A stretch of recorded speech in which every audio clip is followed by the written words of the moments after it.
entre nous exclusivement sur les ondes de TV Rogers. Je suis Claude Andrea Bonny. Je me ferai un réel plaisir de passer la prochaine heure avec vous. En ce temps de crise, on est un peu perdu par rapport à toutes ces fermetures qui se font de plus en plus. Et Rogers a à cœur le bien-être de ses clients, a à cœur en fait tout ce qui concerne ses clients. Et quand je parle de clients, je parle de clients à tous les niveaux. Je vous parle des clients affaires, je vous parle des clients résidentiels et même des données mobiles en fait. Donc, ils ont prévu des mesures pour vous accommoder, surtout pour les familles qui sont en confinement. Il y a les enfants qui sont à la maison, il faut trouver des affaires pour les occuper. Et Rogers a pensé à tout ça et je vais vous détailler point par point toutes les mesures qui ont été prises pour les prochaines semaines qui commenceront dans les prochains jours là et qui vont s'étendre jusqu'aux prochaines semaines pour vous permettre de pouvoir mieux profiter des services qu'on offre et cela dans la continuité. Alors, le point numéro 1, c'est que pour les clients du service sans fil et de la téléphonie résidentielle, ainsi que pour les petites entreprises, Rogers et ses marques Fido et Chartres annulent les frais d'appel vocaux interurbains à l'échelle du Canada jusqu'au 30 avril. Donc, ça sous-entend que maintenant, vous pouvez appeler gratuitement dans le Canada jusqu'au 30 avril. Vous pouvez profiter et pas vous inquiéter de votre facture et tout ça pour l'instant. Le deuxième point, c'est que pour les Canadiens qui doivent sortir du Canada ou qui essaient de revenir à la maison, Rogers et Fido annulent les frais d'itinérance de partout chez vous et de Fido Nomade, ainsi que les frais d'itinérance à l'utilisation dans toutes les destinations admissibles pour les clients du service post-payé et les petites entreprises clientes d'ici au 30 avril. Ce qui est sous-entend pour cette partie-là que j'aime bien, c'est que pour les gens qui sont en déplacement, vous savez, il y a des hommes d'affaires, il y a des femmes d'affaires parmi nous, ils sont souvent ce qu'on peut appeler en roaming. Donc, normalement, quand ils appellent de l'extérieur jusqu'au Canada ou peu importe où est-ce qu'ils sont, là, ils sont facturés à des frais qui sont souvent un tout petit peu pas les mêmes que nous, on paye ici, mais c'est pour cette fois, parce qu'on est en temps de crise, Rogers pense que ces personnes-là ont besoin de plus de latitude, pourquoi pas, pour contacter leur famille. Donc, jusqu'au 30 avril, au 30 avril, les frais sont annulés pour l'instant. Donc, ça, c'est une bonne nouvelle et je pense qu'on devrait quand même vraiment s'en réjouir. Le troisième point, c'est que de plus, Rogers et Fido ont supprimé temporairement les limites d'utilisation de données pour les clients abonnés à un forfait Internet résidentiel avec plafond afin qu'ils puissent naviguer sur Internet, regarder du contenu en ligne et se connecter sans se soucier des frais d'utilisation excédentaires d'Internet. Et ces mesures sont en vigueur jusqu'au 31 mai. Ça, c'est une très bonne nouvelle parce que je pensais tout à l'heure aux enfants qui sont à la maison pour un bon bout de temps. Vous devez chercher quelque chose pour les occuper. Il y a plein d'affaires sur les sites Internet qu'ils peuvent apprendre ils peuvent utiliser pour se renseigner, pour apprendre encore davantage, même si les écoles sont fermées. Puisque vous, parents, vous êtes aussi à la maison, vous avez aussi la latitude de pouvoir utiliser Internet. Même si vous avez un plafond, vous pouvez aller au-delà de votre plafond et cela ne vous sera pas incombé jusqu'au 31 mai. Donc, ça, c'est une très bonne nouvelle. Le quatrième point, c'est que jusqu'au 30 avril, Rogers et Fido veillent également à ce que tous les clients qui ne sont pas en mesure de payer leurs factures en cette période d'incertitude économique puissent quand même utiliser leurs services. Moi, ça me réjouit parce qu'on pense un peu à toute la crise. Là, il y a certaines personnes qui sont à la maison, qui sont beaucoup plus préoccupées par qu'est-ce qu'on peut avoir comme ressources alimentaires et tout. On ne pense pas tout de suite aux factures, mais Rogers s'occupe de vous là et vous demande de vous calmer. Et les factures viendront pour plus tard, mais pour l'instant, vous n'avez pas besoin de vous en inquiéter pour l'instant parce que nous sommes en période de crise et Rogers pense à ça et pense aussi à ses clients. Le dernier point, c'est que nous reconnaissons que la situation dans laquelle nous nous trouvons modifie la façon dont les entreprises fonctionnent et nous offrons des essais gratuits à nos clients de Rogers Services Affaires afin de permettre aux petites entreprises de mettre en œuvre des options de télétravail abordables pendant cette période. Vous savez, dernièrement, on s'aligne beaucoup vers ça, le télétravail et tout ça, tous les organismes, que ce soit du gouvernement ou même des organismes de notre communauté prennent des mesures pour que des personnes soient moins exposées à ce virus-là, qu'ils puissent travailler de la maison et pas s'inquiéter de ne pas venir au travail ou pas avoir de ressources financières. Donc, on s'aligne vraiment vers le télétravail. C'est beaucoup de ressources qu'il faut. C'est beaucoup d'Internet qui est demandé. Et Rogers vous donne l'occasion de pouvoir travailler sans vous inquiéter, ce sont des essais gratuits. Donc, c'est le moment, je vous dirais, de profiter de tout ça. Et franchement, on va dire merci à Rogers parce que moi aussi, je suis une cliente et ça me réjouit d'entendre des nouvelles pareilles. Donc, que ce soit client résidentiel pour des personnes qui ont des forfaits mobiles ou même des gens qui sont en affaires, vous êtes couverts pour au moins jusqu'au 30 avril. Pardon. Ça, c'est une très bonne nouvelle. Aujourd'hui, notre émission est assez chargée. Vous savez, le mois de mars, c'est le mois de la nutrition. On sous-entend aussi que c'est le mois de la femme, il faut que je le dise, mais aussi le mois de la francophonie. Donc, aujourd'hui, à l'émission, on va parler et de nutrition et de francophonie, mais on a aussi William Burton qui est avec nous. Il va nous parler d'une nouvelle application. Restez avec moi, vous regardez Entre nous, exclusivement sur les ondes de TV Rogers. On se voit juste après la pause.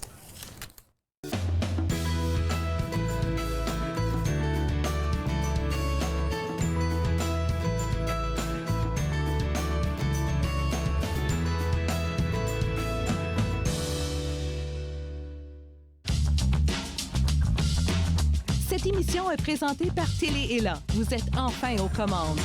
Pour en savoir plus, visitez rogers.com.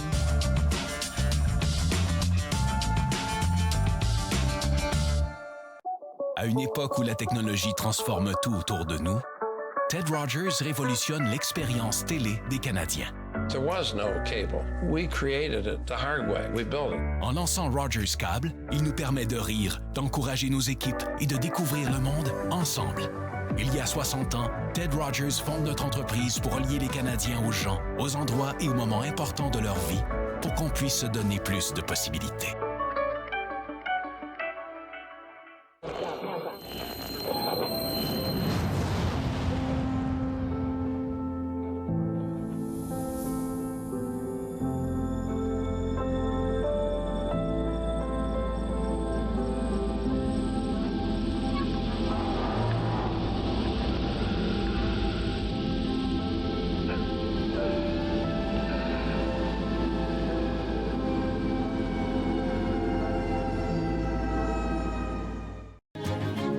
Dans cette édition d'Encore jeune, une exposition au ralenti, Normand Latour, le seul maître à bord, et les 40 ans du MIFO.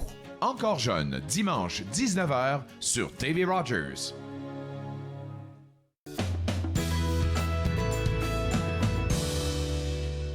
De retour Entre nous exclusivement sur les ondes de TV Rogers. Avant la pause, je parlais du mois de la nutrition et on a la chance d'avoir une diététiste avec nous parce que oui, c'est le mois de la nutrition. Il y a souvent des thèmes qu'on ne comprend pas vraiment, mais je pense qu'avec toi, on va démêler tout ça. Dis-moi, tu as commencé comment ton métier de diététiste? Oui, c'est ça. Parce que tu m'expliquais une histoire assez intéressante. Oui, là. donc moi, j'ai commencé mon bac à l'Université d'Ottawa en psychologie. Okay. Donc pour moi, la psychologie puis la façon qu'on pense puis nos comportements, c'est tout le temps été important.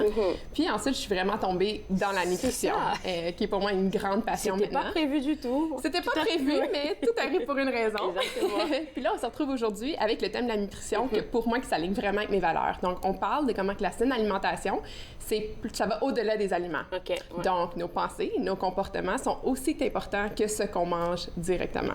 Et puis là, quand tu parlais d'habitudes alimentaires saines, ça prend beaucoup de choses. Au préalable, je pense, dans l'ancien guide alimentaire, comme je te disais, là, je sais, j'ai appris mes leçons, on avait notre assiette qui était subdivisée en 4 parties, mais là, on est rendu à 3 parties, c'est bien ça. Hein? Donc, dans le fond, maintenant, on n'a plus vraiment comme de groupe alimentaire comme qu'on faisait. On se focus vraiment plus sur la proportion des aliments.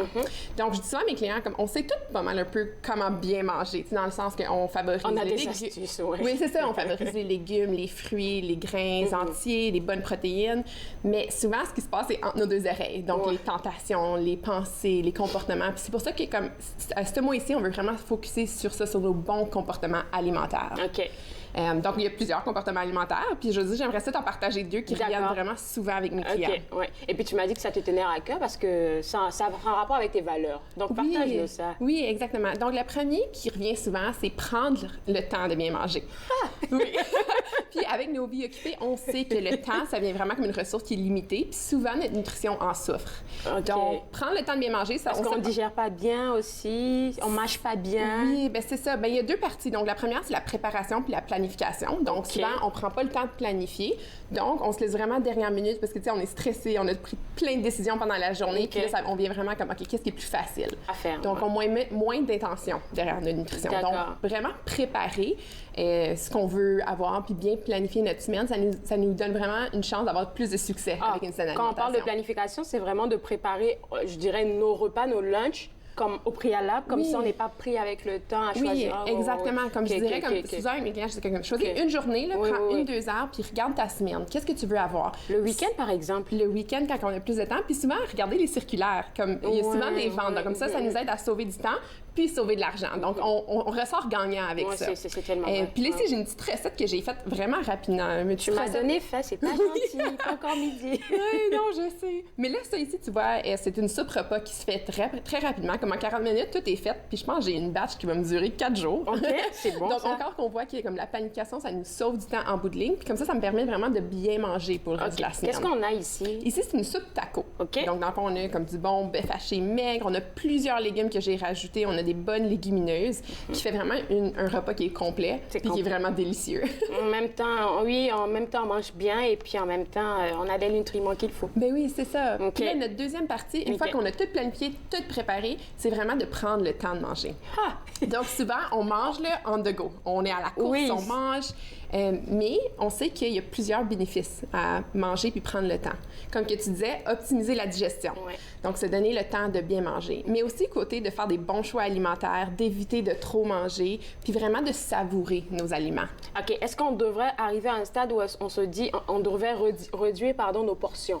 Comme si je veux bien m'alimenter, il faudrait... Parce qu'il y en a, là, je te prends mon exemple. Ouais. Dans une période de ma vie où je voulais perdre du poids, je me dis, OK, je mange juste le midi, mais le soir, je mange rien du tout. Je peux juste prendre un jus de fruits et puis je pars au coucher. Oui. Mais ça, c'est pas bon, ça. Non, c'est pas vraiment, c'est pas super. Puis, tu sais, souvent, c'est ça qui arrive. Puis, avec le temps, on est vraiment bombardé de plein de diètes puis plein de trucs et astuces qui sont pas nécessairement santé.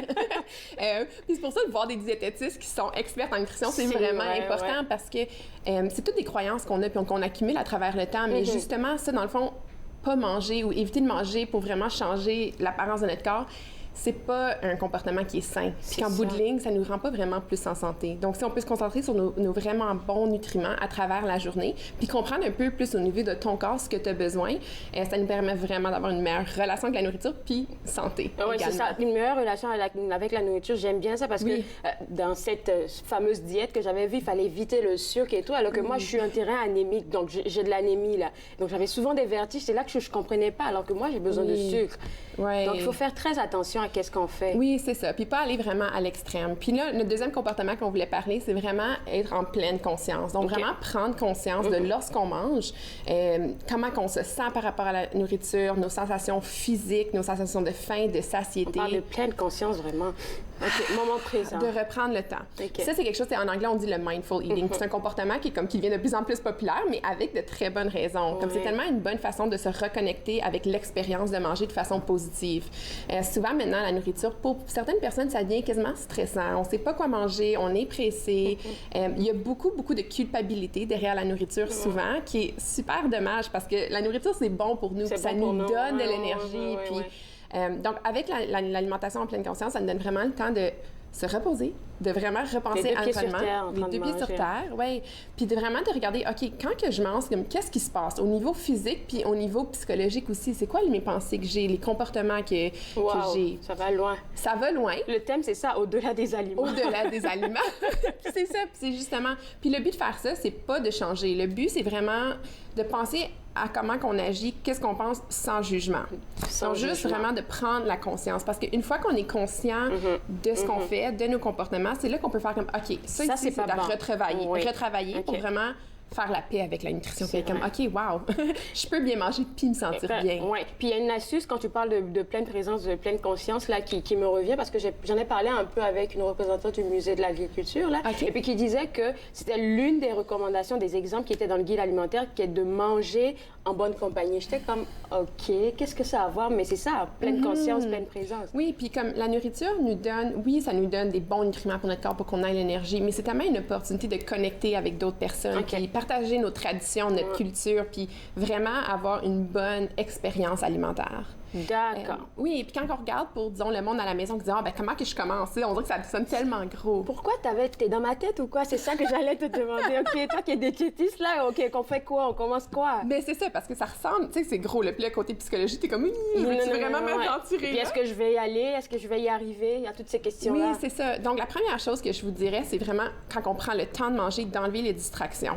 Donc, les téléphones, l'ordinateur, le travail. Tu vas fâcher des gens. On se débarrasse de ça. La télé. Mais qu'on se dit, c'est un 10 minutes, de prendre ton 10 minutes puis de revoir ça comme un peu comme un self-care. Je prends ce temps-là pour prendre soin de moi puis donner à mon corps ce qu'il a besoin. Donc, première étape, c'est ça. Puis après ça, on peut se concentrer sur nos sens. Donc, c'est la façon la plus facile de faire. Comme disons qu'on regarde notre belle assiette ici. J'ai choisi la belle salade avec plein de nutriments parce que justement, visuellement, c'est satisfaisant. C'est beau. Oui, ça nous donne envie de le manger. On mange beaucoup avec nos yeux. Donc, la première chose qu'on fait, c'est vraiment regarder l'aliment. Donc, on peut regarder les différentes couleurs, les différentes formes, puis tout ça.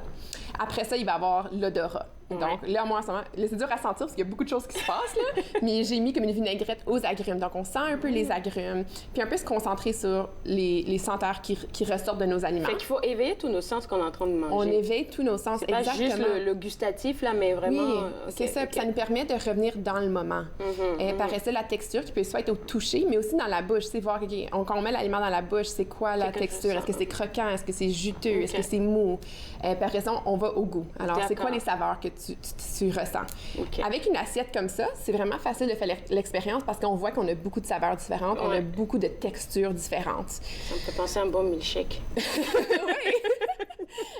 Donc, exactement. Donc, là, tu sais, on fait ça, puis là, je vous dis ça, puis c'est comme, OK, oui, c'est plusieurs étapes. C'est pas obligé de toujours être comme ça. C'est juste une bonne façon de débuter pour revenir dans le moment.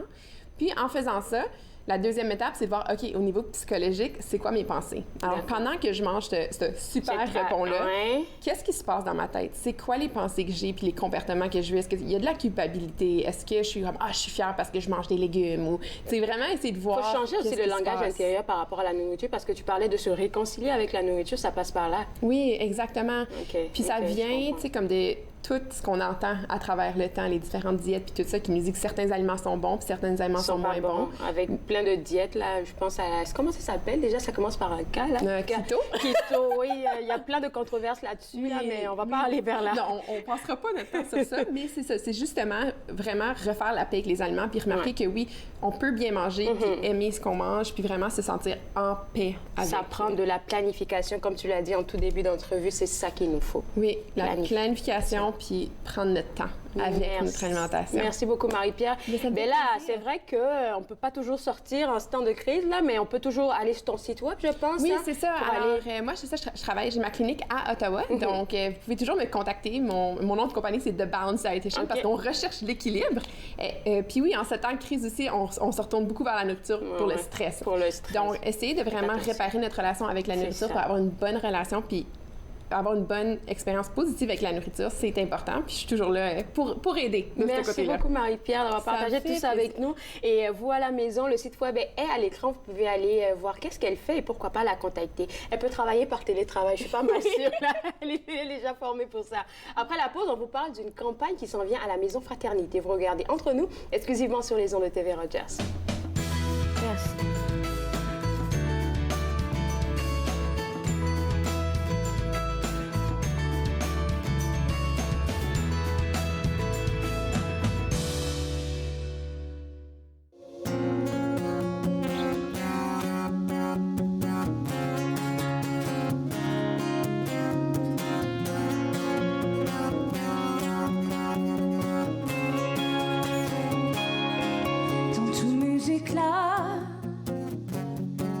de rire et de fou, délire et de goût, de dire et de mots, dans tous mes états,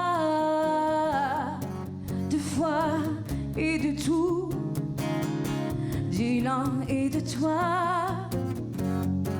de moi et de nous.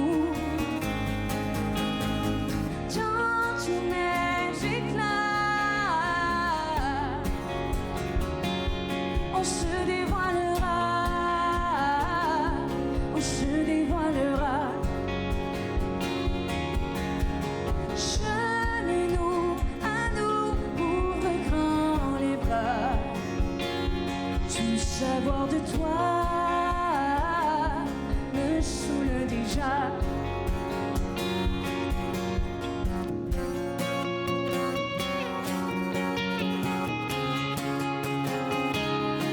Dans tous mes débats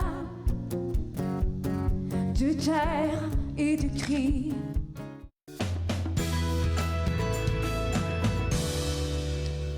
De retour entre nous exclusivement sur les ondes de TV Rogers, on parle maintenant d'une campagne de financement du Fonds du baril. Et avec moi, M. Marc Ryan, qui est, on va dire, le porte-parole. Oui, c'est ça, le porte-parole de cette campagne-là.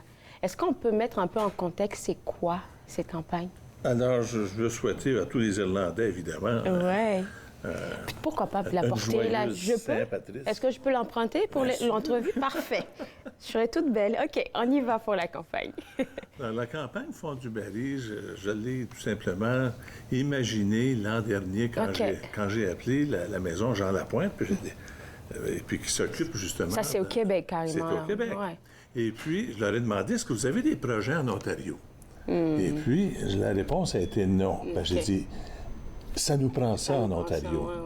Et puis, c'est à ce moment-là, j'ai communiqué avec Maison Fraternité, que je connaissais, et puis ils sont devenus tout de suite complices de cette campagne-là, Fonds du baril. Parce que eux, c'est comme quelque part un peu leur mandat que vous touchez quand vous allez proposer cette campagne-là. Maison Fraternité a une vocation provinciale. La vocation, c'est d'aider, si vous voulez, ceux qui atteignent le fond du baril, ou presque. Et puis ceux qui ont des dépendances vis-à-vis de l'alcool, de la drogue, ou même de l'Internet. De l'Internet, oui, on en a parlé la semaine passée. Alors, à ce moment-là, la campagne Fonds du baril, moi, je ramasse de l'argent pour Maison Fraternité. Pourquoi? Parce que, bien souvent, nos organisations franco-ontariennes ne sont pas... Elles ne sont pas assez outillées financièrement. Il y a un bon groupe de professionnels, et ça date depuis 1963, Maison Fraternité. Alors, j'ai beaucoup de gens de Prescott Russell qui également profitent, si vous voulez, des services de Maison Fraternité. Et puis, j'ai des membres de ma famille, j'ai des amis qui ont profité également des services professionnels de Maison Fraternité. Alors, moi, ça m'a tenté vraiment de leur donner un coup de main. Puis l'an dernier, on a ramassé 2300 $ justement dans un petit effort. C'est bon, ça. Et cette année, j'espère au moins doubler, tripler cet objectif-là. Et je sais que vous n'allez pas vous arrêter là. C'est tout ce que je vous souhaite. Moi, c'est un engagement à long terme. La raison est bien simple, c'est que mon foie a besoin d'un repos. Et ça, je le dis bien candidement, parce que les gens qui me connaissent savent que j'adore le vin. J'ai abandonné l'alcool dur, là, les whisky. Pourquoi? Parce que ça avait un effet un peu trop rapide. Et puis, je ne pouvais pas m'empêcher de prendre un deuxième et un troisième verre. J'aime bien le fait que vous nous autorisiez à parler de votre expérience personnelle. Pourquoi? Parce que c'est pas quelqu'un qui sort de nulle part qui veut aider ces gens-là par rapport à cette campagne, mais c'est quelqu'un qui est passé au travers de quelque chose. Puis vous avez un terme assez spécial. Là, il y a les alcooliques anonymes et il y a les alcooliques non anonymes, c'est ça? Bien, c'est-à-dire, moi, je m'appelle... je définis ça comme un faux alcoolique. Un faux, OK, d'accord. Parce que l'alcoolique anonyme, que je respecte beaucoup, et puis qui, lui, se réveille le matin, a besoin de ça comme d'une manière indispensable. Il ne peut pas attendre midi. Alors, lui est vraiment atteint d'une maladie qui est très profonde. Et il doit faire une coupure absolument très nette par rapport à l'alcool. Et j'ai beaucoup de respect. Quand je vais à la pêche, à la chasse, avec un alcoolique anonyme, je ne prends aucun alcool par respect pour ces gens-là, parce qu'ils travaillent très fort à maîtriser. Oui, ça demande beaucoup. C'est un peu comme la cigarette, si on dit qu'on veut arrêter. C'est pire que la cigarette, parce que c'est... En tout cas, moi, un faux alcoolique... Qu'est-ce que c'est? Un faux alcoolique, c'est quelqu'un qui glisse lentement. Au lieu de tomber dans le fond du baril, il glisse dans le fond du baril. Alors, ça arrive parfois à des gens qui ont atteint 65 ans et puis qui se disent qu'ils n'ont rien à faire, hein? Ouais. Ben, la vie devient plus facile. On commence à prendre notre pension et puis le bar est toujours ouvert. Alors, au lieu de prendre un verre au repas, on en va en prendre 2 ou 3 et finalement, on en prend plus que ça. Et on peut facilement glisser. Moi, je sais bien que quand je prenais de la bière, je pouvais aller à 8 ou 10 bières avant d'avoir un petit buzz. OK. Et puis si on consomme juste une bouteille de vin par semaine, le deuxième verre qu'on va prendre à la table, il va vous donner disons, une satisfaction. Mais dans mon cas, le deuxième verre n'était pas suffisant. Il fallait un troisième. Il fallait un troisième, quatrième. J'ai un ami qui est médecin, qui avait fait des recherches là-dedans. Puis il m'a toujours dit, Marc, il dit, dans 30 des cas, les gens qui prennent de l'alcool, ils tombent malades. Donc, eux, ils n'ont pas beaucoup de, disons, de mérite. Mais dans 70 des cas, bien, il y en a il y a toutes les variantes, c'est-à-dire il y a des vrais alcooliques qui tombent dans le fond du baril, puis ça fait pouf, et il y en a d'autres qui glissent un peu comme moi et qui doivent faire très, très, très attention. La clientèle de Maison Fraternité... Toutes les mettre dans le même panier, ça, c'est bon aussi. C'est qu'on Chacun peut a ses pas... défis. Oui, chacun ses défis. Et le mien, c'est un défi également qui est réel. Les gens qui me connaissent, ils savent très bien qu'en fin de soirée, j'aime pas laisser traîner un tiers de bouteille de vin. J'aime bien la terminer. Et puis, finalement, ça ne me donne pas plus. Et les signes, si vous voulez, qu'on en prend un peu trop, c'est quand on commence à perdre des amis. Quand on commence à avoir de la difficulté à concentrer. Quand les membres de la famille me disent... prends ça aisé, prends donc un break. Et puis, c'est comme ça que je suis arrivé, si vous voulez, durant le temps du carême. C'est un carême chrétien, mais vous comprenez, il y en a d'autres amis qui me disent, mais tu fais un ramadan? Oui, c'est un 40 jours sans alcool. Alors, ça donne un petit repos à mon foie. Mais j'ai tendance, à mesure que je vieillis, de supporter un peu moins l'alcool. Et d'en subir les effets.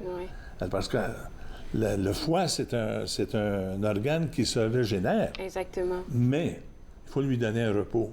Exactement. Et puis, c'est trop facile. Pour les reins, il y a le Conseil sur le vieillissement à Ottawa qui en a fait une conférence en février là-dessus. En tout cas, c'est pas facile.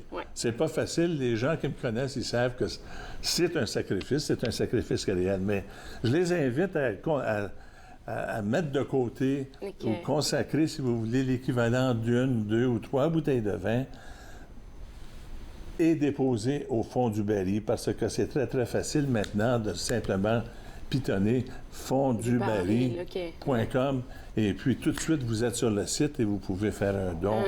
Mais moi, je recommande 2 ou 3 bouteilles de vin. Sacrifiez au moins cela pour ceux qui ont besoin de services professionnels qu'offre Maison Fraternité et des organismes semblables. Très belle initiative. Alors, la campagne, elle a commencé quand et elle se termine quand? La campagne a commencé mercredi décembre, et puis elle va se terminer à Pâques, qui est le 16 avril. C'est vraiment le 12 avril, je pense, dans la période du 12 au 16, là, je pense que c'est Pâques. Donc, après cette campagne, je suis bien curieuse de savoir comment ça va se passer pour ces personnes-là qui, je dirais, qui vont se sentir comme impliquées dans cette campagne-là. Peut-être des suivis avec eux. Je crois que l'an prochain, d'abord, il y a un reçu pour fin d'impôt pour ceux qui vont donner. Deuxièmement, l'an prochain, j'aurai probablement des sosies, d'autres copains, copines, disons, qui vont se joindre à moi et puis qui vont vouloir aussi ramasser des fonds pour Maison Fraternité. Vous savez, j'ai perdu des amis qui sont décédés, des amis qui étaient brillants, passionnés. Et puis, que ce soit Michel, Claude ou Ghislain, c'était des gens très, très, très intelligents et qui auraient encore aujourd'hui, si ça n'eût été de l'alcool, qui auraient encore aujourd'hui une contribution à faire à la société. Merci beaucoup, M. Ryan, d'avoir partagé tout ça avec nous. On est bien curieux de savoir comment tout ça va se passer, mais je vous dis bon vent. Et puis, moi, je vais inviter les gens à la maison à visiter le site web de Maison Fraternité, donc www.maisonfraternité.ca, parce que sur la page Internet, il y a le site pour pouvoir faire un don pour cette belle campagne qui se fait là-bas. Après la pause, on va parler d'une belle application et toute nouvelle, surtout en ce temps de crise, qui vous sera utile. Vous regardez Entre nous, exclusivement sur les ondes de TV Rogers. Merci beaucoup, c'est une... Merci. Parlez de votre...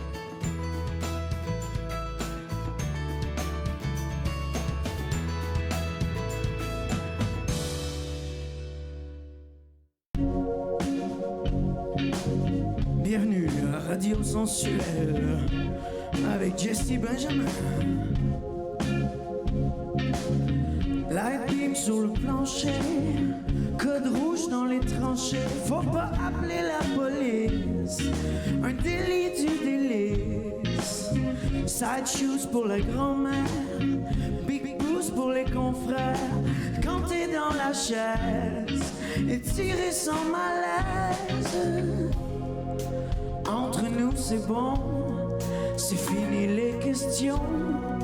Comment on se retrouve, Florida Room. Tu laisses entrer la lumière blanche, en comprimé de poussière d'ange. Florida Room.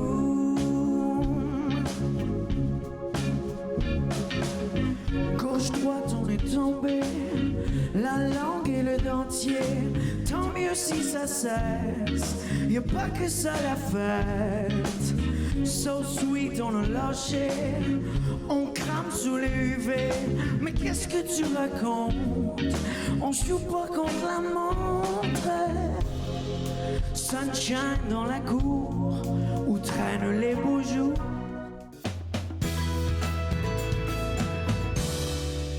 De retour entre nous exclusivement sur les ondes de TV Rogers, j'ai la chance de recevoir le jeune leader de l'année désigné par l'AGFO au prix Bernard Grandmet. Félicitations William. On n'a même pas eu l'occasion de se parler depuis que tout s'est arrivé parce qu'en fait tu ne dors pas. Tu fais que travailler. Ouais. Et puis là tu viens de parler d'une nouvelle application qui sera lancée dans les prochaines semaines, mais qui a fait un boom ce week-end. Hein? Oui, on a fait un premier test pour tenter le terrain avec Mehdi Cayenne, Loïs Venn, puis dans le fond Émilie Landry. D'accord. Puis on a lancé le test, dans le fond. Puis la réponse était incroyable. On a eu 11 000 personnes qui ont regardé la diffusion. Puis il y a des artistes qui m'ont écrit pour la suite pour booker. C'est excellent. Mardi, mercredi, jeudi, vendredi.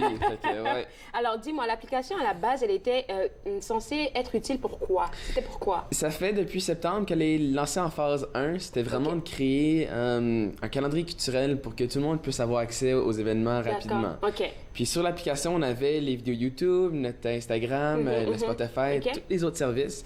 Puis en fait, la deuxième phase, depuis décembre, on code pour que dans le fond, il y ait des animateurs qui soient sur notre canal en diffusion directe. Donc, il y allait avoir, on va encore les avoir, il y allait avoir 3 animateurs qui allaient vraiment créer leur communauté sur l'application, faire des différentes diffusions. Dans différents domaines, je suppose, pas les mêmes affaires, OK. Donc, dans le fond, moi, je suis plus comme un talk show host. Je suis comme, je fais mes entrevues avec des personnalités, avec des artistes. Dans le fond aussi, il y aurait Charlie qui vient d'embarquer, qui est plus dans la mode, dans le lifestyle. Elle fait nos danses hip-hop. On n'oublie pas les femmes. Pour notre TikTok. Puis finalement, on vient d'aller chercher Philippe Doucet, qui est vraiment plus humoriste, qui va faire plus des émissions de jokes de papa, et de Il faut pas rire, et ainsi de suite. Là. Super intéressant. Mais en fait, j'ai beaucoup, sérieusement, là, j'étais éblouie parce que j'ai vu ce week-end. Parce qu'en fait, oui, l'application était en préparation. C'est ce qui était prévu pour la base. C'est ça. Mais c'est arrivé, comme on dit, à malheur d'Émi. Oui, c'est ça. C'est arrivé que, voilà, des artistes ont contacté pour vraiment lancer de la phase 1. Hein? On a dû évoluer rapidement. Nous, notre objectif, c'était d'utiliser ces animateurs-là, puis d'éviter des artistes de rentrer dans leur monde. C'est ça. Donc, on a aussi Alicia qui voudrait faire des diffusions plus de jeux vidéo. OK. Puis l'exemple parfait, c'est d'inviter un artiste à jouer Mario Kart avec elle. Puis elle, dans cet univers-là, elle peut faire des entrevues artistiques pour inviter du monde à aller voir le spectacle par la suite. Mais là, on est rentré vraiment dans à place de vendre des billets pour aller voir des spectacles, de vendre des billets pour aller voir des diffusions. Des diffusions en ligne. Et ça a super bien été. Hein. Tu parles de 11 000 personnes qui ont suivi ça. C'était sur votre Facebook aussi, là, directement. Les artistes étaient là. On parle de Mehdi Cayenne. Et quand je pense à lui, il a ce petit grain de folie que tout le monde adore. Et puis, t'as vu le monde que ça a fait? C'est un gros boom et ça doit mettre de la pression en même temps. Ça nous excite toute l'équipe. Là. On est 4-5 personnes qui produisent cette émission-là. Puis à chaque fois qu'on finit un live, on se donne des applaudissements, on s'écrit, c'était fou. On a beaucoup aimé ça. Donc ça donne de l'énergie en fait. Et c'est ce qui est intéressant parce que j'ai entendu Mehdi Cayenne dire c'est une bonne initiative pour eux les artistes parce que malheureusement de plus en plus les salles ne se remplissaient plus dans le fond. Là. C'est difficile. Le monde aussi, ils veulent du contenu en ligne, c'est plus facile, c'est plus accessible. Ouais. Dès que ce coronavirus est parti, puis que les grèves scolaires aussi en Ontario sont parties, on va quand même encourager le monde de sortir. Exactement. Puis on va pouvoir utiliser la version, l'originale de cette application-là, de sortir avec nos animateurs en groupe. C'est là où est-ce qu'on allait. On voulait aller voir des restaurants, aller manger avant des spectacles, avoir des rencontres avec les artistes par la suite. Donc on va arriver à ça une fois que ce coronavirus-là est parti. Mais pour l'instant, puisqu'il est encore là, il y a des mesures à prendre, il faut se protéger et tout. On reste à la maison. Tu donnes une belle opportunité à des artistes de se produire en live. Et puis imagine là pour une mère qui est comme 3-4 enfants, qui veut aller voir Mehdi Cayenne ou peu importe qui là, mais qui peut pas se détacher. Mais là, elle a l'occasion de le voir en ligne et on invite les gens à faire des dons. Oui, absolument. C'est pour l'instant sur Facebook, c'est vraiment cette manière-là qu'on fonctionne. Sur l'application, on va pouvoir acheter des billets pour la production. Fait que ça va être beaucoup plus facile. On va aussi l'opportunité d'acheter des t-shirts, acheter de l'album de l'artiste. Donc tous les produits vont être dans l'application, facile à aller chercher. C'est excellent, William. Et puis là, je suis sûre, il va nous rester quelques secondes. Est-ce que des artistes t'ont contacté après le boom qu'il y a eu ce week-end? On a ce soir Théâtre Mauve Sapin qui va faire une lecture première de théâtre. Demain, on a Pontex qui vont présenter leur spectacle qu'ils voulaient faire au Junos, qui ont été annulés. On a Joey Robin-Haché qui est un peu dans le style, dans ta face de Mehdi Cayenne. Puis ensuite, vendredi, on a Sugar Crush, dans le fond. Sugar Crush? OK. Ben, ta semaine est assez chargée. Je vais pas te retenir plus longtemps. Fait que tout ça, on peut le voir sur Facebook, la page Facebook du Réveil. Pour l'instant, ça va être là-dessus. OK. Merci beaucoup, William, d'avoir accepté de partager ça avec nous. Et puis, les gens à la maison, là, Facebook, www.eventuels.ca, ou bien vous allez taper sur Facebook Le Réveil et puis vous allez faire des dons à ces artistes-là qui veulent toujours vous offrir de quoi vous amuser. Après la pause, on parle du mois de la francophonie avec Michel Prévost qui est avec nous. Vous regardez Entre nous, exclusivement sur les ondes de TV Rogers.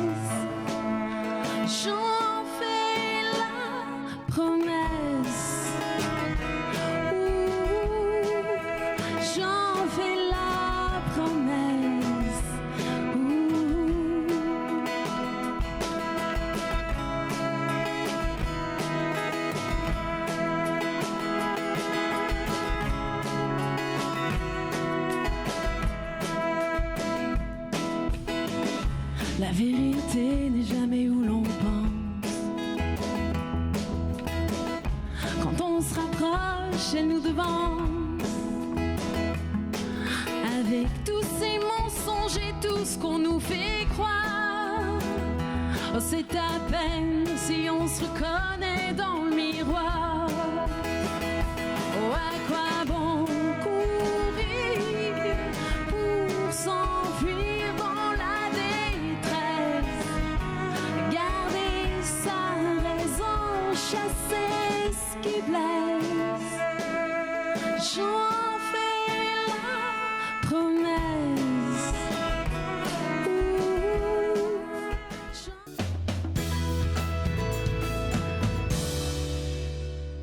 Entre nous, exclusivement sur les ondes de TV Rogers, on va parler du mois de la francophonie, de comment ça s'est passé, toute cette migration des francophones ici dans notre région. Et avec moi, Michel Prévost, je vais chercher à bien le dire. Vous êtes ancien archiviste en chef de l'Université d'Ottawa, parce que là maintenant vous ne l'êtes plus, mais vous êtes en même temps président de la Société d'histoire de l'Outaouais. C'est bien ça. Mais bien ça. avant de commencer, je voudrais te féliciter pour le beau prix que tu as reçu lors du Gala Grand Maître. Oui. J'étais là et il y a eu une belle vague d'amour. J'étais tellement content pour toi. Alors bravo encore une fois.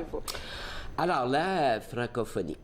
aujourd'hui, en quelques minutes, là, on va faire 400 ans d'histoire. Oui. Alors, bien sûr, c'est un survol. Et comme archiviste, comme historien, moi, j'aime bien la chronologie. Exact. J'ai vu tout ça, là. Oui, exactement. Je trouve, moi, que c'est la façon la plus facile. De pouvoir expliquer. Oui, tout à fait. Mais surtout, ici, il y a un message, là, que j'aime toujours bien passer, là. Ça fait plus de 400 ans qu'on parle français dans la région. Et Bytown est fondé en 1826. Et ce qu'il faut retenir, c'est qu'on parle français depuis les premiers jours de Bytown qui va devenir Ottawa. Alors souvent, quand on oublie les francophones à Ottawa, là, le message, c'est toujours de répéter, n'oubliez pas de dire que vous êtes ici depuis les premiers jours et que vous avez votre place à Ottawa et dans la grande région de la capitale. C'est une lutte de tous les jours là, que les francophones font. Oui, mais c'est ça qui est dur à comprendre parce que quand on pense 400 ans, là, le premier Français qui vient dans la région, c'est en 1610. C'est Étienne Brûlé. Lui, c'est un truchement, c'est un interprète et c'est Champlain qui l'envoie dans les pays d'en haut, dans le territoire d'aujourd'hui, pour apprendre les langues autochtones, pour développer des liens diplomatiques et commerciaux avec les Hurons, Wendat. Mais c'est sûr qu'Étienne Brûlé est moins connu que Samuel de Champlain, un des plus grands explorateurs de son époque, le fondateur de la ville de Québec. Le grand historien Marcel Trudel l'appelait même le fondateur du Canada. Là, et lui, il vient dans la région la première fois en 1613, en 1615, puis il ouvre la porte à tous les grands explorateurs français de l'Amérique du Nord, mais aussi les missionnaires, les militaires et évidemment aussi les coureurs des bois, les marchands de fourrure. Parce que toute la période de la Nouvelle-France, tout le 17e siècle, une grande partie du 18e siècle, en fait, on va avoir le commerce des fourrures. Ça veut dire que sur la rivière des Outaouais, là, si on est dans le secteur des chutes des Chaudières, là, on n'entend que parler français. Et même après la conquête, le commerce des fourrures, là, ça va rester jusqu'en 1821. Là. Après ça, là, il y a un déclin très, très rapide. Alors ça, c'est toute la période de la Nouvelle-France. Mais il faut surtout retenir qu'à cette période-là, il n'y a personne qui réside ici d'une façon permanente. C'est comme des allers-retours. Exactement. C'est Philemon Wright, qui est un Américain. Lui, il n'a rien à voir avec la francophonie, qui vient s'installer du côté de Hull en 1800. Mais la fondation d'Ottawa, Bytown, à l'époque, date de 1826. C'était à l'époque où est-ce qu'on devait construire le canal, ou je me... Exactement. Ce qui va amener les premiers francophones ici, c'est la construction du canal Rideau entre 1826 et 1832. Le canal a été creusé au pic et à la pelle par ce qu'on appelait à l'époque les Canadiens, les francophones et les Irlandais. Surtout aujourd'hui, il ne faudrait pas oublier le 17 mars, il ne faudrait pas oublier les Irlandais, mais vous avez une première vague de francophones qui viennent de la vallée du Saint-Laurent et viennent ici pour la construction du canal. Mais une fois que le canal va être terminé, il y en a beaucoup qui, pas tous, il y en a beaucoup qui vont retourner, mais il y en a quand même beaucoup qui vont rester et vont s'établir dans la base ville d'Ottawa. C'est pour ça que le noyau de la francophonie à Ottawa, c'est dans la base ville. Parce que là, il y a un nouveau commerce qui va se développer. Quand on parle de base ville, on parle du marché Bytown. Oui, exactement. La base ville ouest, puis dans la deuxième moitié du 19e siècle, ça va être la base ville est, où est aujourd'hui l'école secondaire de La Salle, l'ancienne paroisse. Mais tout ce secteur-là là, va avoir beaucoup de francophones parce que tout est lié au commerce du bois. Alors, il va y avoir des gens qui ont des tavernes, qui ont des hôtels, mais aussi les gens qui travaillent dans... Il faut bien nourrir les animaux, il faut nourrir les gens. Là, il va y avoir toute une petite vie. Est-ce que c'est là que les organismes vont commencer à se créer ou non? Tout à fait. Alors, avant de parler des organismes, peut-être un événement qui pour moi, est important. Oui, c'est en 1829. Il y a eu une grande bataille dans la région sur le pont Union, qui est le pont des Chaudières aujourd'hui, entre les Irlandais et Joe Montferrand.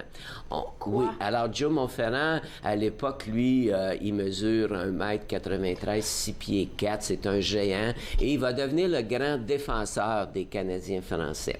Des Canadiens. Puis en 1829, on a tenté de le tuer. Et on dit qu'à lui seul, il a défait 150 Shiners. Pourquoi ça, c'est important? C'est parce que... Ça fait partie de l'histoire aussi, parce que je pense qu'il y a des chansons sur... Tout à fait. Je pourrais vous parler pendant des heures de Joe Monferrand, mais pourquoi je parle de lui aujourd'hui, c'est que dans la région, ça va amener une grande fierté, ça. Et ça va beaucoup aider les francophones dans leur lutte contre les Irlandais, parce qu'il y a eu beaucoup de tensions ethniques entre francophones irlandais à cette époque-là. Et Joe Monferrand va devenir comme le héros, le défenseur des Canadiens. Mais pour revenir à ta question, oui, toutes les premières institutions vont être fondées dans la Basse-Ville. D'abord, je dirais une date importante, 1844, c'est l'arrivée des Oblats de Marie-Immaculée. Et on ne dira jamais à quel point les pères Oblats vont jouer un rôle important dans la région, puis on va le voir dans les institutions qu'ils vont fonder. 1845, c'est l'arrivée de Mère Élisabeth Bruyère. Puis dans l'histoire, ben, c'est souvent des hommes. Hein? On parle beaucoup des hommes. Mais au 19e siècle, ici, on a une femme exceptionnelle, Élisabeth Bruyère, qui va fonder ce qui va devenir l'hôpital général d'Ottawa, qui fonde les premières écoles pour filles, un orphelinat, pour résidence pour personnes âgées. Alors, cette femme-là va jouer un rôle très, très important. 1847, c'est la fondation du diocèse de Bytown, qui va devenir, qui est aujourd'hui l'archevêché d'Ottawa. Et le premier évêque est un oblat, Monseigneur Gig, Joseph Bruno Gig. C'est pour ça que si vous allez dans la Basse-Ville, il y a une rue Gig. En face de la cathédrale, il y a une statue de Monseigneur Gig. Alors lui, il joue un rôle très important parce que l'année suivante, il va fonder le collège de Bytown, qui va devenir l'Université d'Ottawa en 1866, puis la grande université qu'on connaît aujourd'hui à partir de 1965. Et en 56, Monseigneur Gig va confier son collège, qui va devenir l'Université aux Pères Oblats. Et les Oblats... Qu'est-ce qu'on enseignait en ce moment-là à l'université? Ah, ben c'est tout petit, là. On enseigne beaucoup ce qui est classique, là. L'anglais, le français, la géographie, l'histoire, très, très peu, un petit peu pour compter. Mais ce qu'il y a d'exceptionnel au collège de Bytown, c'est que tous les cours sont enseignés en français le matin et en anglais l'après-midi. Ça veut dire que tous nos élèves, parce qu'à cette époque, c'était plutôt primaire puis ensuite secondaire, tous nos élèves étaient parfaitement bilingues. Alors, au départ, c'est ce qui distingue l'Université d'Ottawa, c'est son bilinguisme depuis les premiers jours. Est-ce que le terrain, c'était au Père des Oblats, là? C'était à eux le terrain pour le collège Bytown?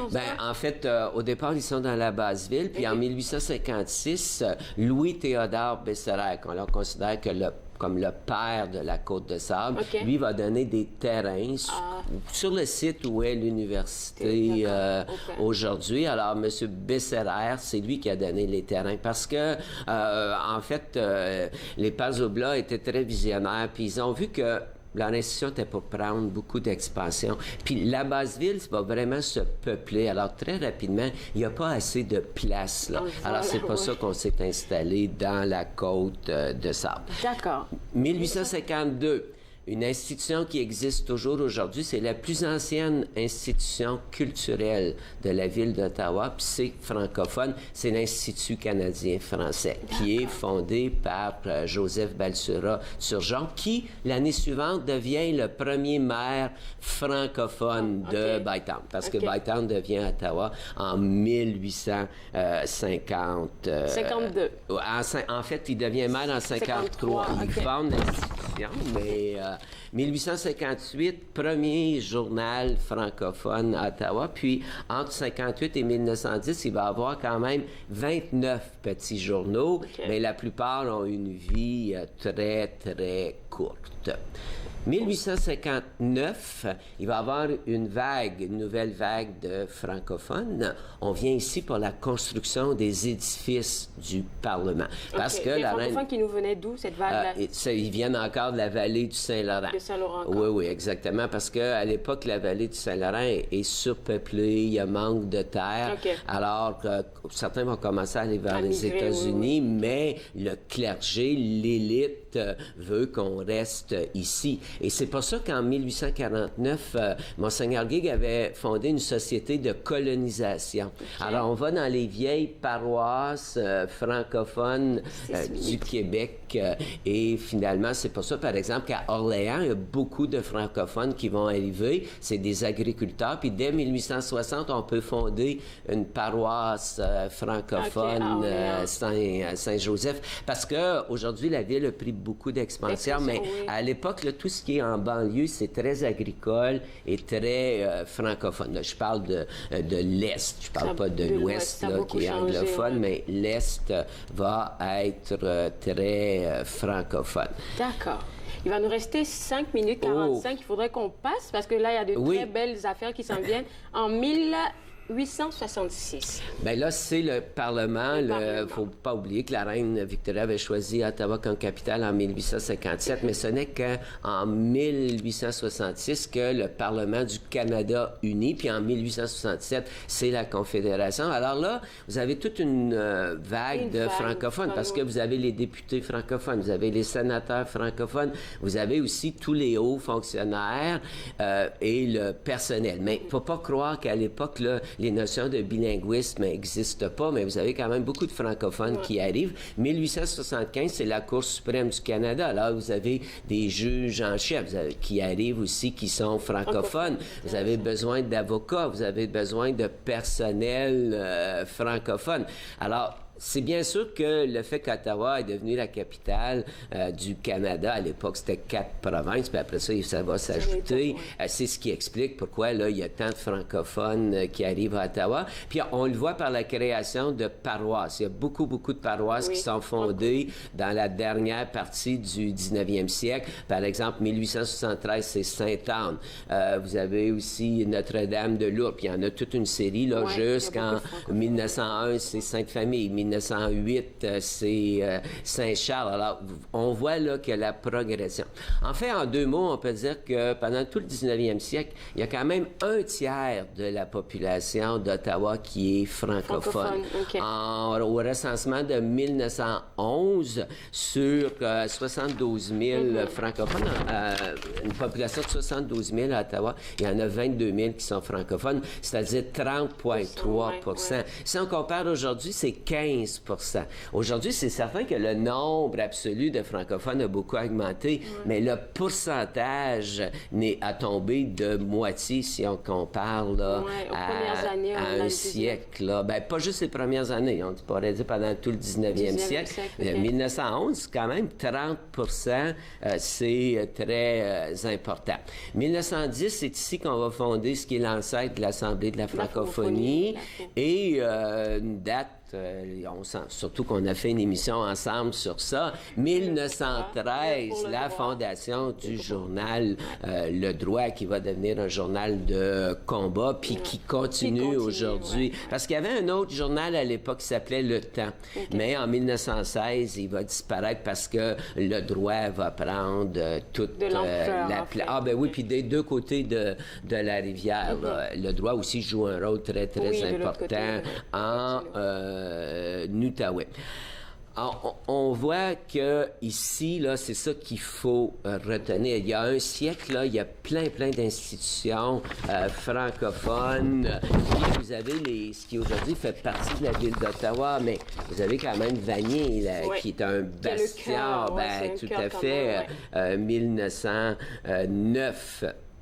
Et là arrive après la Seconde Guerre mondiale, là, il y a un grand changement. Parce que la fonction publique, là, qui aujourd'hui prend énormément de place, c'était pas comme ça avant la Seconde Guerre mondiale. C'est vraiment après que la fonction publique prend de l'expansion. Puis plus la fonction publique se développe, bien, plus il y a de francophones qui arrivent pour travailler.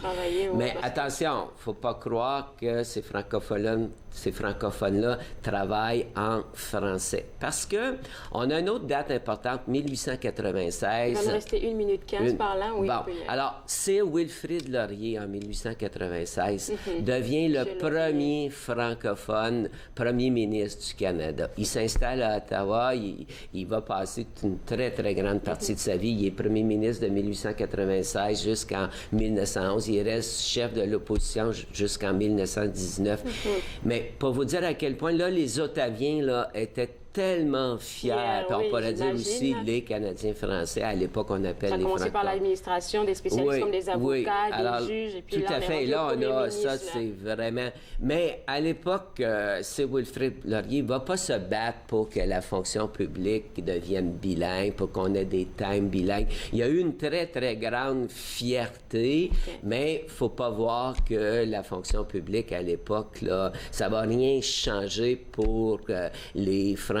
Mais il faut savoir que la très, très grande majorité des francophones, là, ils ne travaillent pas pour la fonction publique. Ils sont dans l'agriculture, ils sont dans les petits commerces, ils sont dans l'industrie du bois, ils sont propriétaires de petits hôtels, de tavernes. Ils ne sont pas dans la fonction publique. Écoute, Michel, je te garde avec moi parce qu'on va parler de notre ère d'aujourd'hui, là, juste après la pause. C'est bon? Tout à fait, ça passe vite. Déjà la conclusion. Oui, on se voit juste après la pause. Regardez Entre nous exclusivement sur les ondes de TV Rogers. Là, on avait comme 17 minutes.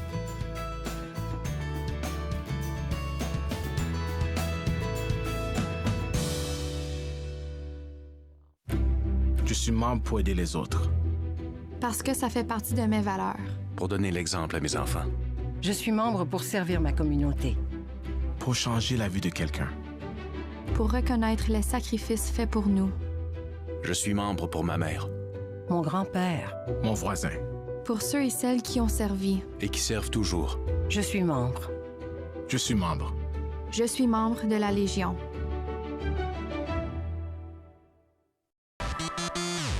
Pour la 4e saison de Suivez-moi, je rencontre des blogueurs, des youtubeurs, des entrepreneurs du web, des artistes et quelques surprises dans un tout nouveau décor.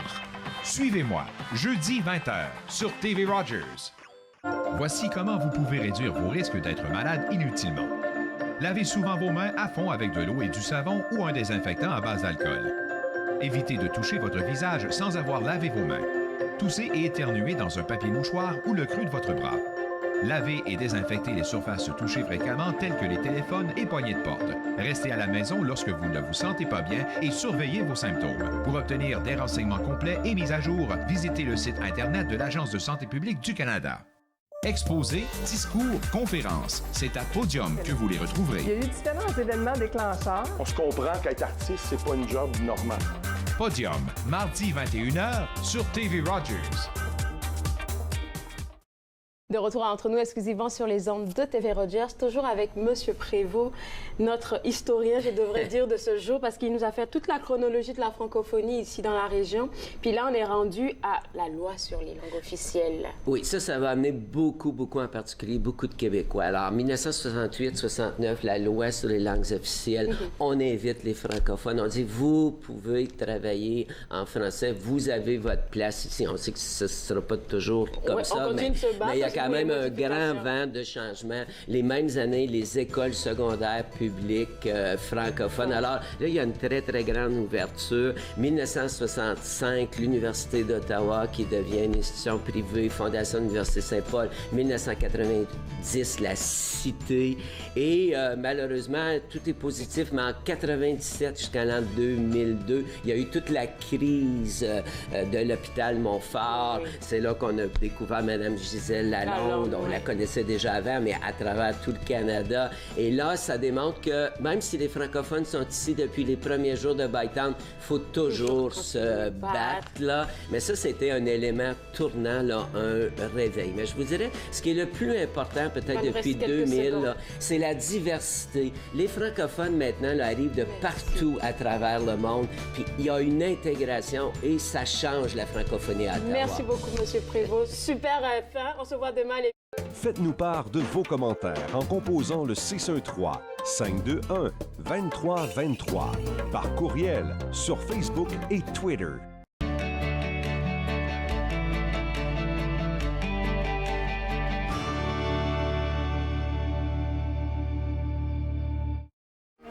Moi, je m'appelle Alexandre Belki et je travaille comme bénévole. Et moi, je préfère faire le CG, autre que des caméras ou les autres affaires. Une raison que j'ai choisi d'être un bénévole à Rogers, c'était plus pour mon futur. Donc, comme j'ai dit, j'aimerais aller travailler avec téléproduction ou même des films. Puis, je pense que TV Rogers, c'est la plus bonne idée. C'est une bonne idée pour l'expérience.